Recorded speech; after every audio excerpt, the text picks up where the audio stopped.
Ορίζω στον καινούργιο παιδικό σταθμό. Είμαι η πρόεδρος του οργανισμού, η κυρία Χρυσουλαγγελοπούλου. Παρακαλώ, ελάτε να σας κάνουμε μια εξανάλυση στους χώρους του σταθμού μας, του καινούργιου σταθμού.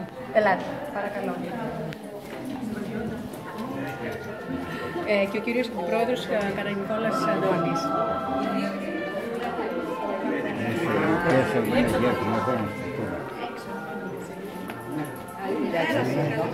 Καλά είσαι.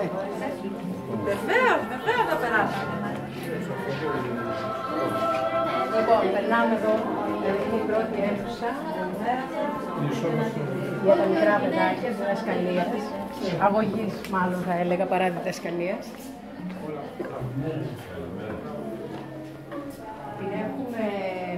Έχουμε σηκώσει τα τραπεζάκια από αυτή την αίθουσα, επειδή θα έρθει ο κόσμος τώρα για τα εγγένεια. Μπορούμε να περάσουμε σε κάποιες άλλες, να σας δείξουμε πώς είναι πανδρωμένες.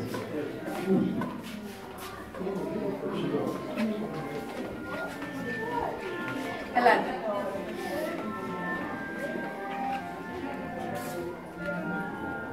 Λοιπόν, εδώ είναι ο χώρος που θα παίζουν τα παιδάκια, τα τραπεζάκια τους που θα κάθονται και τα παιχνιδάκια τους επάνω. Καλορίζει κονάκι και τα παιδάκια να ευχαριστεί τόνο. Να είστε καλά. Λοιπόν, πάμε και στις υπόλοιπες αίθουσες.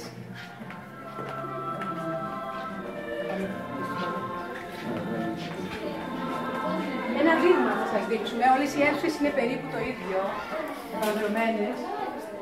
Δείτε εδώ.